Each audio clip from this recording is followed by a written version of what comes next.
and welcome to Career Therapy with Seneca Williams, where we talk about women, work, and wellness. Today, I'm so happy and humbled to have Miss Anse Daniel on the couch with us today. Miss Anse Daniel is what I call Superwoman. You know, like when you hear about all the things she does, it's amazing. She is the owner and clinical director of an enrichment support services. She's a licensed marriage and family therapist in 5 states. And with over 15 years of experience, she was recently the recipient of the 40 Under 40 award with Legacy Magazine. She believes that each individual has a different relation to the world. So because of that, she provides her clients with some kind of individual therapy based on what their needs are. Would you like to add to that a little bit about things that you do, Miss Daniel? You know, Seneca, hearing you read those things, you know, it's like, okay, those are all great on paper, but how does it relate to personal relationship in the real world? Yeah. And I'm humbled. Thank you so much for having me on the couch. I'm excited for you. You know, all of that you said is great, and I thank you for saying them. But, you know, I'm just antsy at the end of the day, right? You know, it sounds like the word where you're bouncing off the wall, but I'm just grateful and humbled to be here. Thank you. I'm humbled that you're here.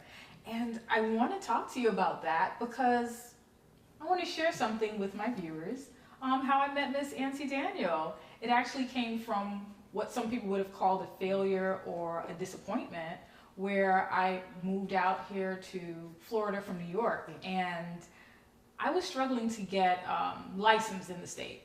So most people would look at that as a setback. They would get upset. They would, oh, I'm not going to do this anymore, and they probably would quit. But I decided I'm not going to quit. I'm going to continue pursuing it. And I'm a spiritual person, and I prayed on it, and I was led to you. So I was very happy to meet you, and it actually worked out. Look, are great. Our friendship and we're here together. Is dynamic, and you know, I love that you've mentioned that story, because typically when we hear of setbacks, you know, those are the things that's hush hush. We don't talk about those because, you know, no one should see me as a failure, especially as women, right? We think we carry the world, and so the world can no longer see us if we're not stepping in our perfection. But what Seneca mentioned is real. You know, at any given point in time in our lives, we're gonna go through those transitions, good or bad, and it's just a learning curve for all of us. So yeah, you know, here it is. This is a perfect example, ladies out there, to see that setback does not mean growth is not going to come. Seneca is the perfect example for that. She is now licensed in Florida. And yes, we do believe in that divine intervention that led us together. Yes. But look at you. So, way to go. Exactly. Miss Daniel is an amazing supervisor. So, thank you so much. And even what you were saying, I was calling you Superwoman, like teasing you. But what you're saying is real. Like, even though we're doing so much, there are still struggles that we have to go through to get there. And a lot of people don't share that, and they just show the pretty picture, the painted picture, and people are thinking it's something they can't achieve. They can't aspire to it because they're not perfect. Correct, right? So we need to remove that word perfection. That's out the window.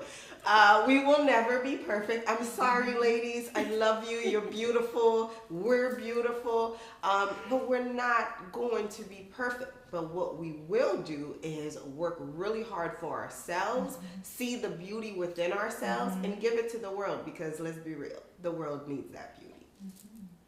So I have you today to talk about from critic to cheerleader. 3 ways to talk to your spouse who's unsupportive about your career goals. Yes. And I know you to be like a go-getter, and you're out there, and you are married and happily married, and some people are wondering, how can I, you know, get to this place and my spouse is not supporting me? So what would you say in your own journey? How did you do it?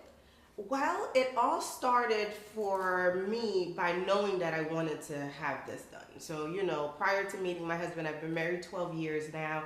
We have a 5-year-old son. And prior to all of that life with him, I knew that I wanted better and I deserved better.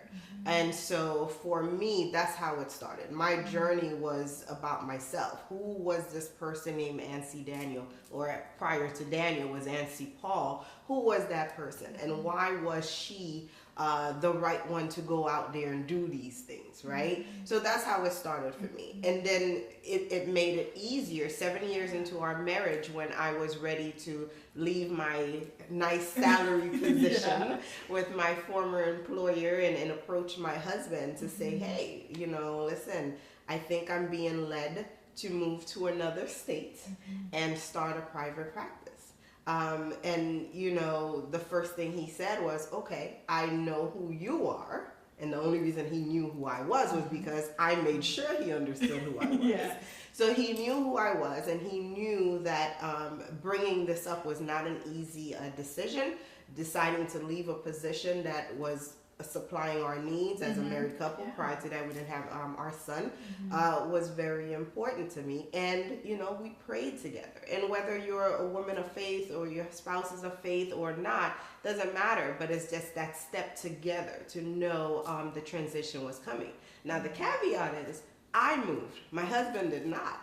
He stayed in the state of Florida, and I moved on to North Carolina, and we did this for 3 years. It was one of those things like, you don't hear of. Right. It's taboo. No, you don't. Women don't leave, right? The husband could travel on, and here it is. You know, we were doing something completely different, and we trusted our step. We trusted our journey, not only through Christ, but also through our relationship. It wasn't the easiest, but it definitely worked for us. I love it. And we're going to dig deeper into that, because some of what you're talking about is like, what you talking about? So we're going to dig deeper into that, and we'll be back with Career Therapy with Seneca Williams in a moment.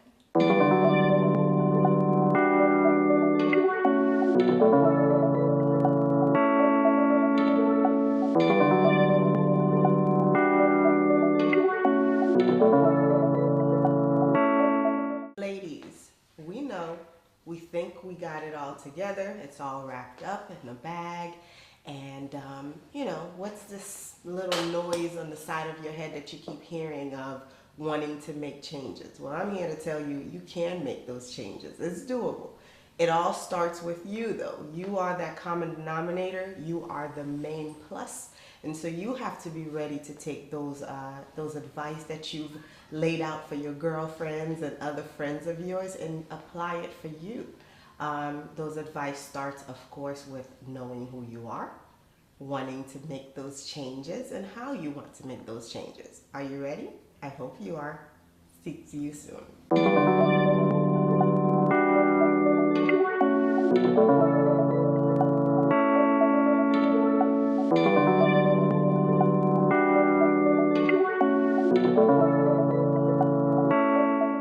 Welcome back to Career Therapy with Seneca Williams. I have with me today Miss Anse Daniel, licensed marriage and family therapist. And she also happens to be what I call a superwoman, because she was just explaining to us how she moved out of the state and started a private practice in North Carolina while leaving her husband at home in Florida. And what was that experience like, and how was your communication once you made that move and started a practice in another state? Well, you know, my husband is what you call a communicator that don't communicate, right? So basically for him, his communication, if we're face to face and we're talking, he'll give you the caveat of the story and then he moves on. Now, phone, he does not do, you know? It wasn't a big phone person or technology person. He loves what he does. He's a chef. And so he's the one-on-one personal person. I fit everything in. So that transition, believe it or not, was the best thing that could happen to our communication. The best, ladies. And here's why. The reason why it became the best for us was now we had to communicate. We weren't seeing each other face to face every day. I was not seeing the weather in South Florida. He wasn't seeing the weather in Wake Forest. And so we had to describe that. It was easier for me because I'm used to talking. For my husband, it was a whole new transition. But the mere fact that he was willing to do that and learn, and it became perfected throughout the 3 years, and it catapulted us to a whole new level in our relationship. That is amazing. And that's the story that people want to have. They want to know, how do you do that? How do you get there? So I really want to talk about, like, what are 3 things someone can do when they have the flip side? Their husband is not supportive. And he's like, what? You're not moving. You're not quitting your job. You're not going back to school. You're not doing this, because so many women are stuck. And the reason they're stuck is their partner is unsupportive. They don't have that, backing so that they can do these things. They may already have children. So what are 3 things women can do to talk to their spouse? Well, that's a really good question. The first of those 3 is, first of all, you yourself, ladies, have to do a self-assessment, right? So we want to know, where am I currently, and where do I want to go? Why is this important for me to transition off to this new position, new career move, or anything under that umbrella? So that self-assessment is number 1. The second is, you want to start doing a form of planning. We want to have SMART goals, which is, specific, measurable, attainable, realistic, and time oriented. So you want to have those type of goals, and the third is the action step, right? Because now, once you have self-assessment and you're realistic about that self-assessment, because that's important too.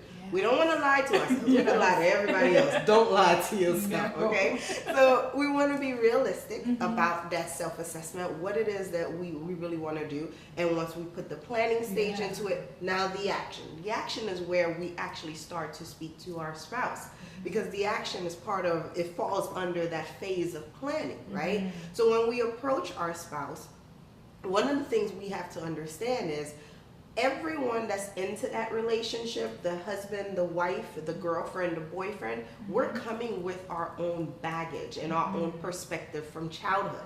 Those childhood perspectives and baggages affect our current situation and how we make decisions based on transitions. So if you find that your spouse is unsupportive after you've laid out these 3 plans, more than likely it's because of something that's happened prior to you, and he may not even have realized it.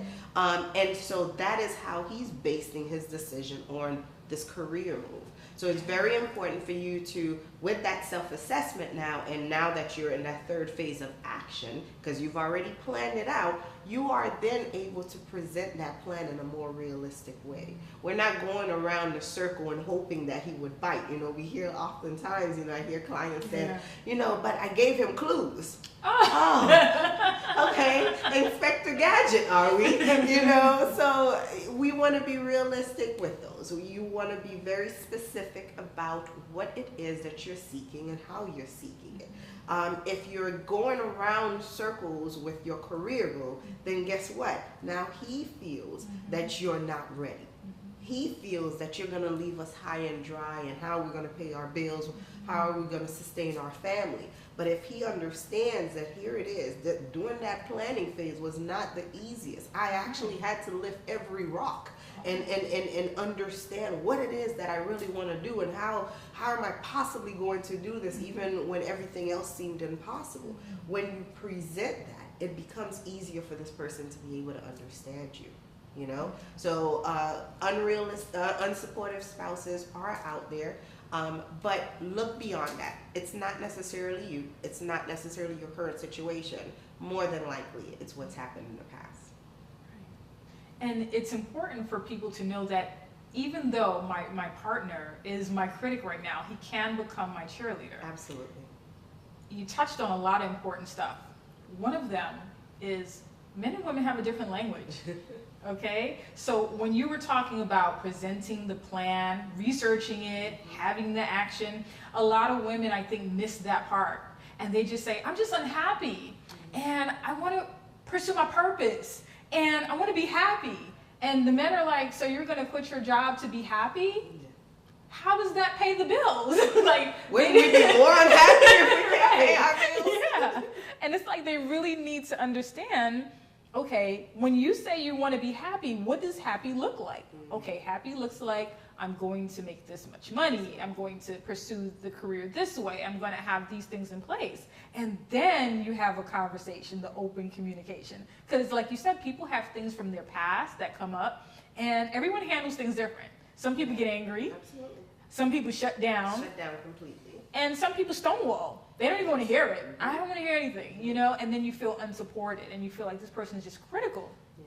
So I love the examples that you gave and the steps that you gave. Yes, absolutely. And so it's just realizing that it goes beyond your career moves. It goes beyond wanting to make this move, which you should and will do.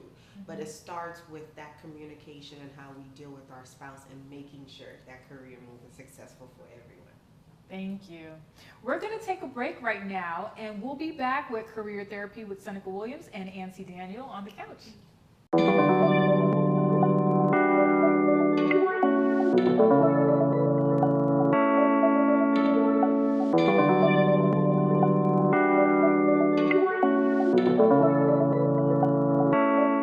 Ladies, we know, we think we got it all together. It's all wrapped up in a bag. And, what's this little noise on the side of your head that you keep hearing of wanting to make changes? Well, I'm here to tell you, you can make those changes. It's doable.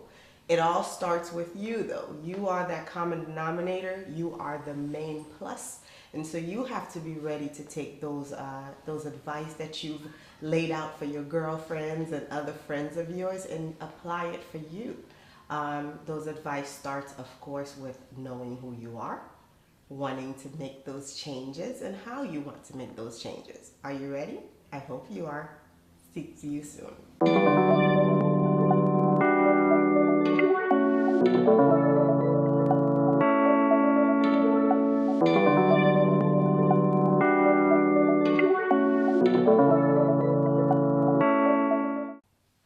Welcome back to Career Therapy with Seneca Williams. Today we have on the couch Miss Anse Daniel, and she is telling us how to get your spouse to go from your critic to your cheerleader in your career goals. And I love that she's using her own personal experience because she goes after her goals. She is a goal getter, and she goes after her goals, and her husband is on board, and he is her cheerleader. So we can definitely learn a thing or two from Miss Daniel on how to go ahead and do that.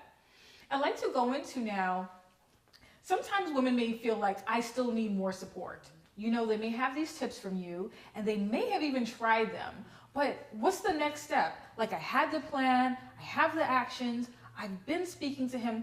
Like, what are some resources and some things that they can, use to help them even more to get their partner on board? Okay. So, ladies, we now have the self-assessment, we have the action, the phase, planning phase, and we have the action. Are you really ready to make that move? And the reason I ask is because at times we allow our own fears. Yes, you're always going to have outside critics. Prepare for that, right? But know exactly the self-assessment, the planning phases would have prepared you for the critics, because they do mean well. They don't want to necessarily harm you. Sometimes you'll get the negative critics. But most often, the close friends and family members do mean well. It's just now they're dealing with their own fears. Remember, outside of yourselves prior to probably even meeting you. So realize that those critics will come, and the criticisms will come. Will those criticisms now start creating holes in your planning? And once we realize that how we deal with those criticisms now affect our action, what steps we take next, that is where most of the step back starts happening. So are you really ready to move? Yeah, if you're really ready to move, you're going to see all of this coming. You may not necessarily know how it's going to come and what words are going to be said to you, but you will see how it's coming, and from there maneuver yourself and start preparing for that. That also means we may have to change some, the time-orientated part of the SMART goal. We may have to push some things back. It may have to move some things forward. So there's always updates happening with our plans anyways. We have to be willing and able and open for those. This is really great, and I think it's going to be so helpful for so many people that feel held back and feel stuck, and they're like, well, I'd be doing this if it wasn't for my husband, or I'd be doing that if he was on board, or he would help me, or he would support me. And you said something really, really important, and it's about knowing yourself and knowing who you are. So can you share with us, with your situation and how you came to this? How did you get to know yourself? How did you do your self-assessment? And did you always want to be a therapist? Like, how did you get to this place in life where you're like, I know who I am?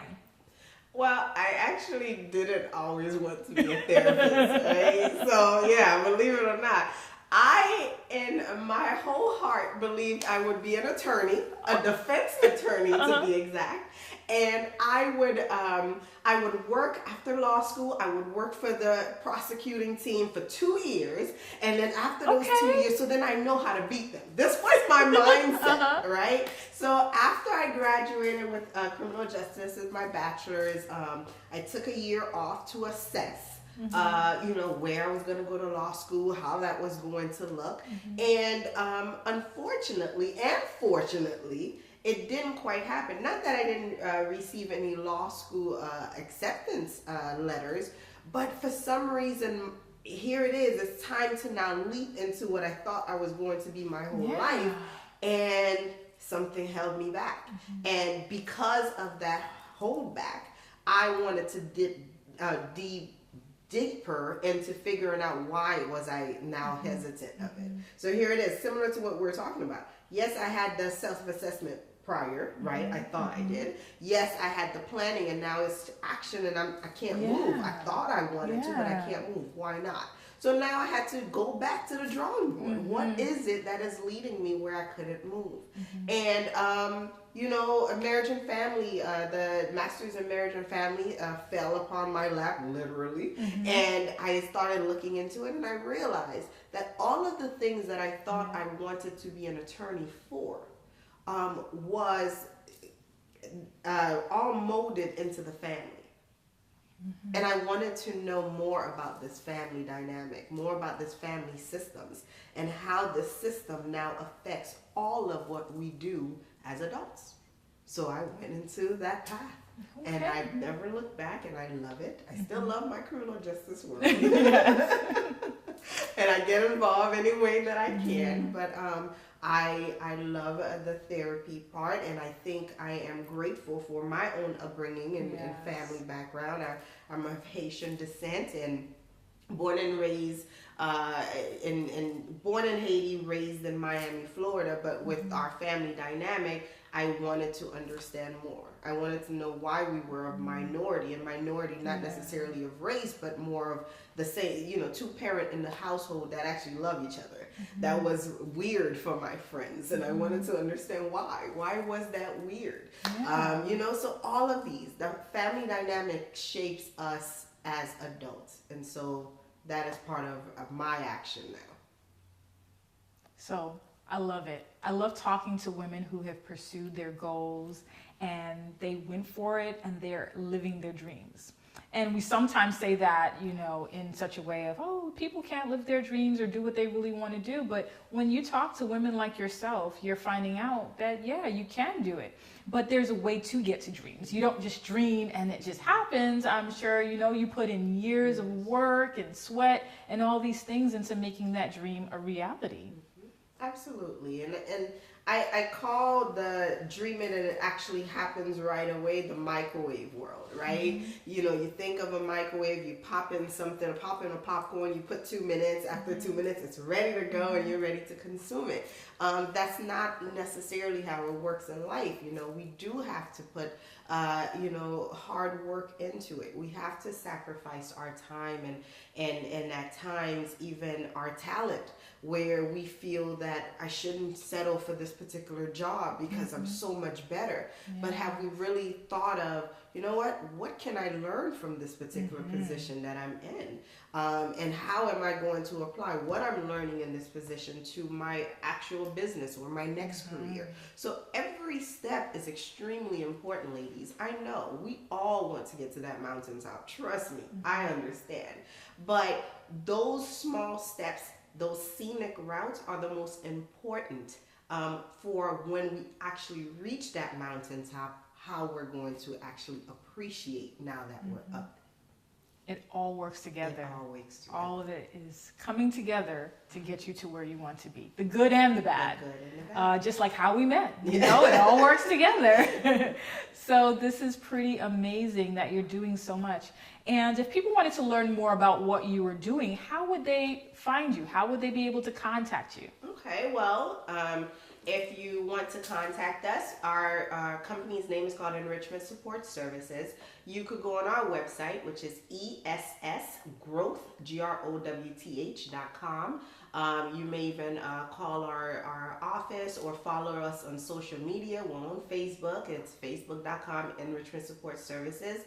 We're also on Instagram, Team ESS.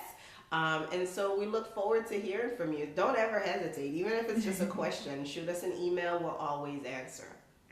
Thank you so much, Miss Daniel. Thank you for coming and sitting on the couch today. Career Therapy with Seneca Williams. And I hope you all tune in again.